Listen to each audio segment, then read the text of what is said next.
सर्ववर्णे महादेवी वर्णे संध्या विद्ये सरस्वती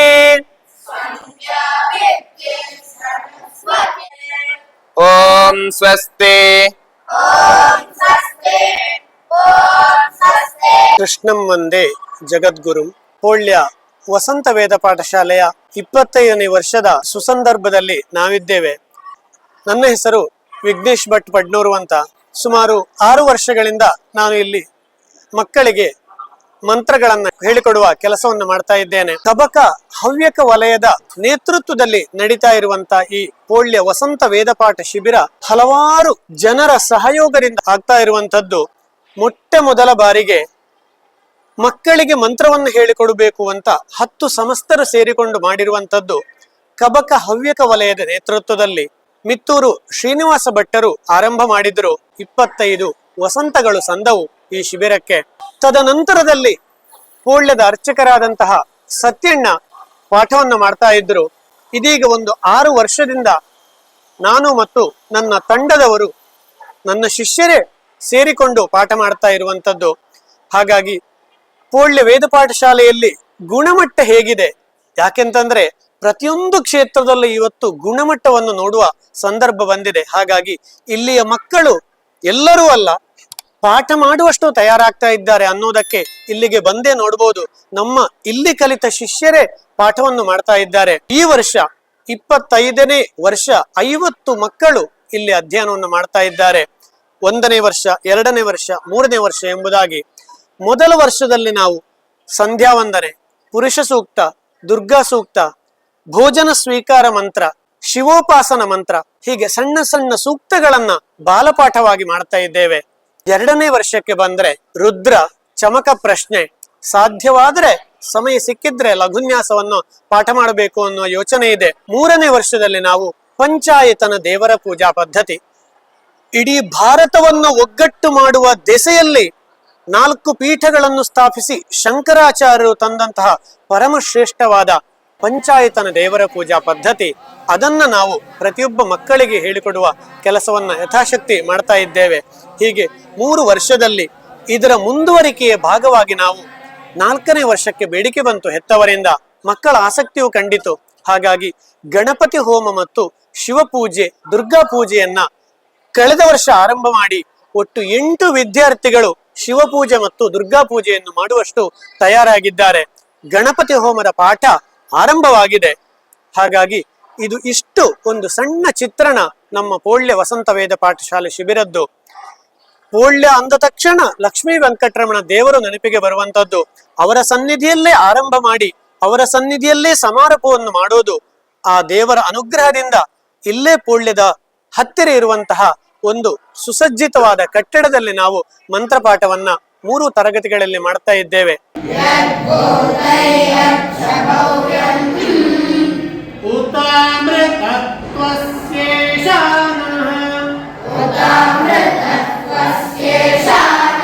ಮಕ್ಕಳಿಗೆ ಬೆಳಗ್ಗೆಯಿಂದ ಸಂಜೆವರೆಗೆ ಮಂತ್ರ ಅಂದ ಕೂಡಲೇ ಇವತ್ತಿನ ಕಾಲಘಟ್ಟದಲ್ಲಿ ಅದು ಉದಾಸೀನ ಸ್ವಭಾವ ಬರ್ತದೆ. ಹಾಗಾಗಿ ನಾವು 1 ಗಂಟೆಯ ಕಾಲ ವಿಶಾಲವಾದ ಕ್ರೀಡಾಂಗಣ ಇದೆ, ಇಲ್ಲಿ ನಾವು ಅವರಿಗೆ ಆಟೋಟಗಳನ್ನ ಸ್ವತಂತ್ರವಾಗಿ ಆಟ ಆಡ್ಲಿಕ್ಕೆ ನಾವು ಅವಕಾಶವನ್ನು ಕೊಟ್ಟಿದ್ದೇವೆ. ಹಾಗೆ ಸಂಜೆಯ ತರಗತಿಯಲ್ಲಿ 1 ಗಂಟೆ ಅಥವಾ 3/4 ಗಂಟೆಯ ಸಂಜೆಯ ತರಗತಿಯಲ್ಲಿ ನಾವು ಪಠ್ಯಪೂರಕವಾದಂಥದ್ದು. ಈಗ ಹವ್ಯಕ ವಿದ್ಯಾರ್ಥಿಗಳು ಇಲ್ಲಿ ಇರುವಂತದ್ದು. ನಮ್ಮ ಹವ್ಯಕ ಪದ್ಧತಿಯಲ್ಲಿ ಕೌಳಿಗೆ ಅಂದ್ರೆ ಏನು, ಸಕ್ಕಣ ಅಂದ್ರೆ ಏನು, ಕೊಂಬುಗಿಂಡಿ ಅಂದ್ರೆ ಏನು ಗೊತ್ತಿಲ್ಲ. ಈ ಪೂಜಾ ಪರಿಕರಗಳ ಪರಿಚಯ ಮಾಡಿಸ್ತೇವೆ ಅಷ್ಟೇ ಅಲ್ಲ, ಊಟ ಬಡಿಸುವ ಪದ್ಧತಿ ಬ್ರಾಹ್ಮಣ ವರ್ಗದಲ್ಲಿ ಎಲ್ಲಾ ವರ್ಗದರು ಮೆಚ್ಚುವಷ್ಟು ವ್ಯವಸ್ಥಿತವಾದ ಭೋಜನ ವ್ಯವಸ್ಥೆ ಇದೆ. ಯಾವಾಗ ಯಾವುದು ಆರೋಗ್ಯಕ್ಕೆ ನಮಗೆ ಸಿಗಬೇಕು, ಮೊಟ್ಟ ಮೊದಲು ಖಾರವನ್ನು ತಿನ್ನುವುದಲ್ಲ, ಎಲ್ಲೆಲ್ಲಿ ಯಾವ ರಸಗಳು ಬರಬೇಕು, ಷಡ್ರಸಗಳ ವ್ಯವಸ್ಥೆಯಲ್ಲಿ ಹಾಗೆ ಆ ಪದ್ಧತಿಯಲ್ಲಿ ಭೋಜನ ಬಡಿಸುವ ಪದ್ಧತಿ, ಯಾವ ಜಾಗದಲ್ಲಿ ಬಡಿಸಬೇಕು ಆ ಬಡಿಸುವ ಪದ್ಧತಿಯನ್ನು ಹೇಳಿಕೊಡ್ತೇವೆ. ಹಾಗೆ ಕೆಲವು ಸ್ತೋತ್ರಗಳನ್ನು ಹೇಳಿಕೊಡ್ತೇವೆ. ಪ್ರಾಕ್ಟಿಕಲ್ ಆಗಿ ಮಾಡುವಾಗ ಸಂಧ್ಯಾವಂದನೆಯ ಪ್ರಾಕ್ಟಿಕಲ್, ದೇವರ ಪೂಜೆಯ ಪ್ರಾಕ್ಟಿಕಲ್ ವ್ಯವಸ್ಥೆಯನ್ನ ಇಲ್ಲಿಯೇ ನಾವು ಪ್ರಾಯೋಗಿಕವಾಗಿ ಮಾಡ್ತಾ ಇದ್ದೇವೆ. ಅದರ ಜೊತೆಗೆ ಹವ್ಯಕ ಪದ್ಧತಿಯಲ್ಲಿ ಕಚ್ಚೆ ಹಾಕುವುದು, ಮುಂದೆ ಮಕ್ಕಳಿಗೆ ಅನುಕೂಲ ಆಗ್ಬೇಕು ಅನ್ನೋ ಕಲಿಸುವ ವ್ಯವಸ್ಥೆಯನ್ನು, ಕಚ್ಚೆಯನ್ನು ಹಾಕುವ ಕಲಿಸುವ ವ್ಯವಸ್ಥೆಯನ್ನು ಮಾಡ್ತೇವೆ. ಹೀಗೆ ಬೇರೆ ಬೇರೆ ಪಠ್ಯ ಪೂರಕ ವ್ಯವಸ್ಥೆಗಳನ್ನ ಇಲ್ಲಿ ಯಥಾಶಕ್ತಿ ಮಕ್ಕಳಿಗೆ ಕಲಿಸುವ ವ್ಯವಸ್ಥೆ ಇದೆ. ಇನ್ನು ಭೋಜನದ ವ್ಯವಸ್ಥೆ, ನಾವು ಫೀಸ್ ಅಂತ ತಗೊಳ್ಳುವಂತದ್ದಲ್ಲ, ಪೋಳ್ಯದ ವ್ಯವಸ್ಥೆಯನ್ನು ನಾನು ಹೇಳ್ತಾ ಇದ್ದೇನೆ. ಎಲ್ಲಾ ಮಕ್ಕಳ ಹೆತ್ತವರು ಸೇರಿಕೊಂಡು ನಡೆಸುವಂತದ್ದು ಖರ್ಚು ವ್ಯವಸ್ಥೆಯನ್ನ. ಹಾಗಾಗಿ ಯಾರಲ್ಲೋ ನಾವು ದೇಣಿಗೆಯನ್ನು ಬೇಡಿಕೊಂಡು ಹೋಗುವ ವ್ಯವಸ್ಥೆಯನ್ನು ಇಟ್ಟುಕೊಂಡಿಲ್ಲ ಈ ಹವ್ಯಕ ವಲಯ. ನನ್ನ ಮಗನಿಗೆ ಕಲಿಸ್ಲಿಕ್ಕೆ ನಾನು ಖರ್ಚು ಮಾಡಬೇಕು.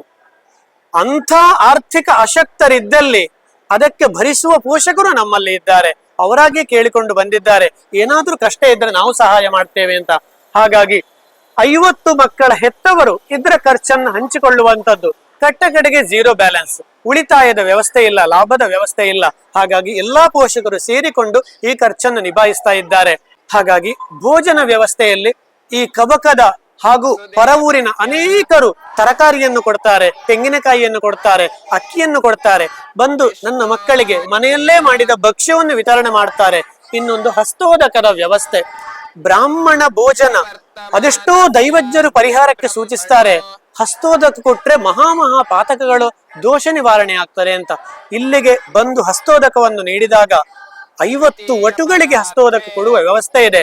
ಆ ಹಸ್ತೋದಕವನ್ನು ಯಾರು ಬೇಕಾದ್ರೂ ಬಂದು ಕೊಡಬಹುದು, ಮಕ್ಕಳಿಗೆ ಭೋಜನದ ವ್ಯವಸ್ಥೆಯನ್ನು ಮಾಡಿಸಿಕೊಡಬಹುದು. ಹಾಗಾಗಿ ಎಲ್ಲರ ಸಹಕಾರದಿಂದ ನಡೀತಾ ಇರುವಂತದ್ದು 25 ಬೆಳ್ಳಿ ಹಬ್ಬದ ಕಾಲಘಟ್ಟಕ್ಕೆ ಬಂದು ನಿಂತಿದೆ.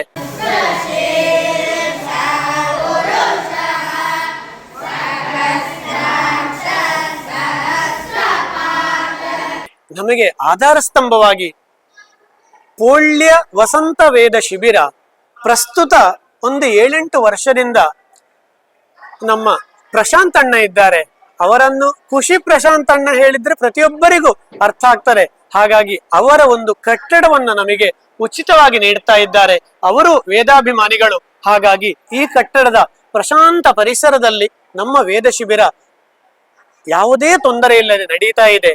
ಹಾಗೆ ಇದರ ಉಸ್ತುವಾರಿಯ ವ್ಯವಸ್ಥೆಯಲ್ಲಿ ಕೂವೆ ಹಿತ್ತಲು ಶ್ಯಾಮ ಭಟ್ಟರು, ಹಾಗೆ ಕಬಕ ಹವ್ಯಕ ವಲಯದ ಸಮಸ್ತ ಪದಾಧಿಕಾರಿಗಳು, ಯರ್ಮುಂಜ ಬಾಲಕೃಷ್ಣ ಭಟ್ಟರು, ಇವರೆಲ್ಲ ಬಂದು ವ್ಯವಸ್ಥೆಯನ್ನು ನೋಡಿಕೊಳ್ತಾ ಇದ್ದಾರೆ.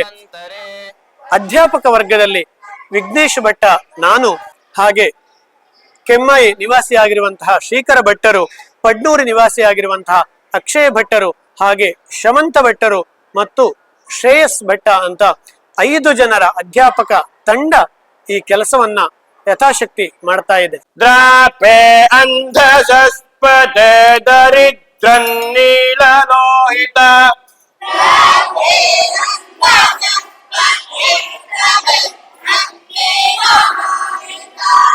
ನಮಸ್ತೆ, ನನ್ನ ಹೆಸರು ಶ್ರೇಯಸ್ ಅಂತ. ನಾನು ಇಲ್ಲಿನ ಹಿರಿಯ ವಿದ್ಯಾರ್ಥಿ. ಇಲ್ಲಿ ನಾನು 3 ವರ್ಷ ವೇದಾಭ್ಯಾಸ ಮಾಡಿದ್ದೇನೆ. ಈ ವರ್ಷ ವಿಘ್ನೇಶ್ ಗುರುಗಳು ಹೇಳಿದಂತೆ ಇಲ್ಲಿ ನಾನು ಮಕ್ಕಳಿಗೆ ಮಂತ್ರ ಕಲಿಸಲು ಬಂದಿದ್ದೇನೆ. ಇಲ್ಲಿ ಆಟ ಆಡ್ಲಿಕ್ಕೂ ಬಿಡ್ತಾರೆ, ಸ್ಟ್ರಿಕ್ಟೂ ಇದೆ. ಖುಷಿಯಾಗಿ ಇಲ್ಲಿ ಮಂತ್ರ ಅಭ್ಯಾಸವನ್ನು ಮಕ್ಕಳು ಮಾಡ್ತಿದ್ದಾರೆ. ನನಗೆ ಈ ವೇದ ಪಾಠದ ಸಮಯವು ನನಗೆ ತುಂಬಾ ಖುಷಿಯನ್ನು ಕೊಟ್ಟಿದೆ. ವಾಸುದೇವಸ್ಯ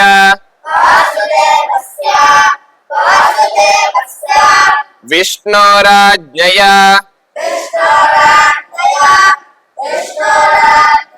ನಮ್ಮ ಪೋಳ್ಯದಲ್ಲಿ ಹೇಗೆ ಅಂತಂದ್ರೆ ಮಂತ್ರಗಳೇ ಪ್ರಧಾನವಾಗಿ ನಾವು ಕಲಿಸುವಂತದ್ದು. ಇರೋ 30 ದಿವಸದಲ್ಲಿ 3/4 ಭಾಗ ಮಂತ್ರವನ್ನು ಕಲಿಸ್ತೇವೆ.